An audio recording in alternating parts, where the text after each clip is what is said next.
Hello everyone, আসসালামু আলাইকুম। নতুন একটি ভিডিওতে আপনাদেরকে স্বাগতম। তো আপনারা তো দেখতেই পাচ্ছেন যে আমি কেন সূর্য দেখাচ্ছি। সূর্য দেখানোর একটা কারণ আছে।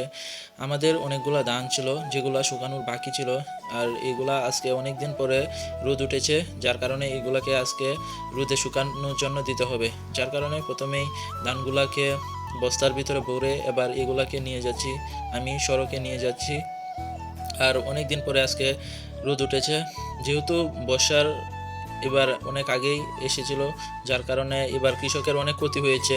ধান ঠিক মতন ভালো করে শুকাতেও পারেনি কেউ। এবার আমাদেরও কিছু ধান রয়ে গিয়েছিল, আর বাকিগুলাকে শুকিয়ে একবারে তুলে ফেলেছে, কিন্তু এই ধানগুলা ছিল যার কারণে এই ধানগুলা শুকাতে পারেনি। এবার আমি ধানগুলাকে নিয়ে যাচ্ছি সড়কে।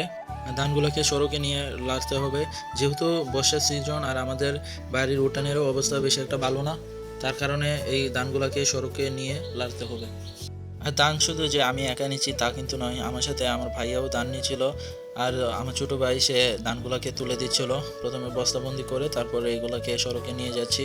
তো এবার মোটামুটি নেওয়া শেষ, যার কারণে শেষ বস্তা যেটা আছে তো সেটা সে নিয়ে যাচ্ছে, আর আমিও অনেকগুলো নিয়েছি। এবার শেষ যেহেতু, তার জন্য সে এটা নিচ্ছে। এদিক দিয়ে আমরা বলতে বলতে আবারও চলে আসলাম শেষ বস্তাটাকে নিয়ে সড়কের কাছে।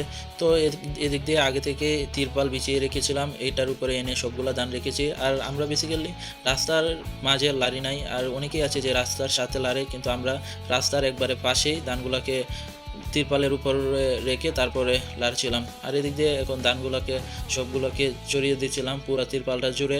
এই সাইড দিয়ে ধান অনেক বেশি হয়ে গিয়েছিল, যার কারণে পরবর্তীতে আমরা এখান থেকে ধান আবার ওই দিক দিয়ে ওই পাশে নিয়ে যাই। যেহেতু দুই পাশে ধান লেড়েছি তার জন্য এক সাইডে দিয়ে পরে, যেহেতু এই সাইডে বেশি হয়ে গিয়েছিল তার জন্য এইগুলা ওই সাইডে নিয়ে গিয়েছিলাম। আর এদিক দিয়ে এখন যেগুলো ছিল সেগুলোকে আবার টানা দিয়ে সুন্দর করে সমানভাবে ছড়িয়ে দিচ্ছিল। যে জায়গাটায় ফাঁকা ছিল সেইগুলো, আর যেগুলাই ঘন ছিল সেইগুলোকে আবার যেগুলো পাকা জায়গা ছিল সেই জায়গায় নিয়ে এসেছে।